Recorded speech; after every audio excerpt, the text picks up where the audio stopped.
Using idioms can really make you sound more like a native English speaker, and they show that you are at an advanced level with your English.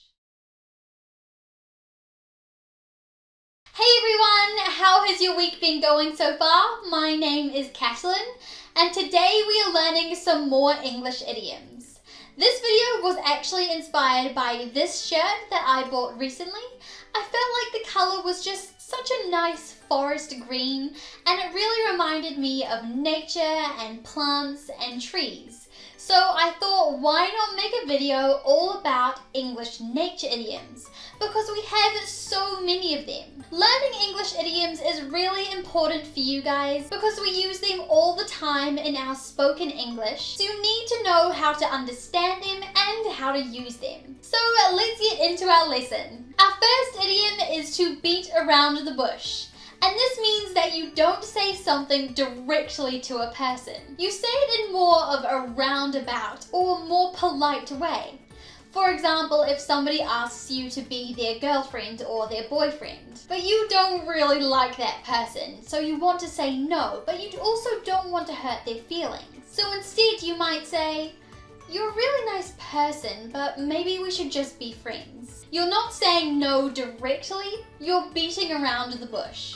Our next idiom is to nip something in the bud. A bud is the part of a plant that a new leaf or flower grows from. And if you nip that off, you cut it off, then that flower or leaf won't grow. If we imagine that that flower or leaf is a problem, a bad thing, can you understand what this idiom means? To nip something in the bud means that you end a problem or a bad thing very quickly so it doesn't become any worse. For example, if maybe you've been a little bit lazy studying English recently, you better nip that in the bud before you start forgetting the things that you've learned. Idiom number 3 is pushing up daisies. This is a very informal and humorous way to say that somebody is dead. This idiom is supposed to be used in a funny way. It's not serious at all. For example, "I'll be pushing up daisies before I wear that dress." Next up is barking up the wrong tree. If someone is barking up the wrong tree, it means that they're pursuing the wrong course of action because their beliefs or ideas about something are incorrect. For example, if the police are trying to catch a thief, and they believe that the thief is a man, so they're investigating all of the men that went into that shop. But actually, the thief was a lady. All along, they were barking up the wrong tree. Their belief that the thief was a man was incorrect, and they were pursuing the wrong course of action by investigating all of the men. Our fifth idiom today is to knock on wood. And this one is very superstitious. Generally, in Western culture, and I think many other cultures around the world, it is bad luck to talk about positive things that we want to happen in the future, or positive things that we want to continue happening into the future. If we talk about these things, they might not happen, or they might stop happening. In English, this is called jinxing something. For example, it might be bad luck to say, "I've never broken a bone in my life." By saying this, I might jinx myself and in the near future break a bone. So to avoid bringing bad luck and jinxing myself, we say knock on wood and physically do the action as well. For example, "I have never, knock on wood, broken a bone in my life." I say knock on wood because I want my good luck of not having broken a bone to continue into the future. Another wood idiom is out of the woods. In this idiom, the woods are a metaphor for something that is dangerous or difficult. So to be out of the woods means that you are out of danger or you've finished a difficult thing. Often we use this idiom in the negative sentence, "not out of the woods yet." Someone might say this when they think that they're out of a difficult or dangerous situation, but then they realize there's actually more to come. For example, if you are in an exam and you've finished your test paper, you've answered every single question. So you go to hand it in to your teacher, but then she flips the paper over and there's still more of the test to do. She might say to you, "You're not out of the woods yet." And now our last 3 idioms all have to do with the wheat plant. the beautiful plant that gives us flour, which lets us make cake and bread.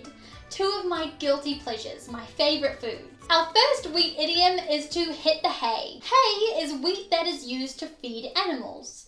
And to hit the hay is a very informal way of saying that you're going to go to bed. In medieval Europe, if you were poor, your bed probably would have been a literal sack of hay. And before going to bed, you might have hit it a couple of times to make it a little bit more comfortable and to get any bugs out that might have been in there. And this is where to hit the hay comes from. Another hay idiom is looking for a needle in a haystack. If something is like looking for a needle in a haystack, it means that it's really difficult to find, maybe even impossible. For example, the thief didn't leave a single piece of evidence. Finding him is going to be like looking for a needle in a haystack. And our last wheat idiom and the final idiom of today's video is the last straw.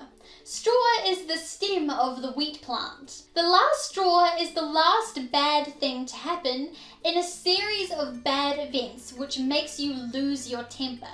For example, maybe last week you had a really bad week. Maybe you lost your phone, you hurt your foot, your car broke down, and no doubt after these things you're probably feeling pretty annoyed.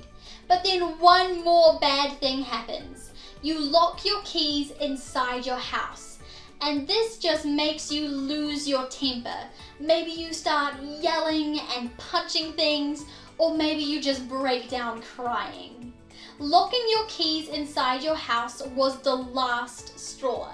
The last bad thing to happen in a series of bad things which makes you lose your temper. And those are all of our idioms for today. Don't forget them and really try and use them in your spoken English. Using idioms can really make you sound more like a native English speaker, and they show that you are at an advanced level with your English. But that's the end of this lesson. Don't forget to like this video, share it with your friends, and subscribe to my channel. If you'd like to practice these idioms, you can do that with me down in the comment box below, and I'll help you out. You can put any questions or video suggestions that you have down there as well, or you can message me on Instagram or Facebook. I'll see you guys in the next one. Bye!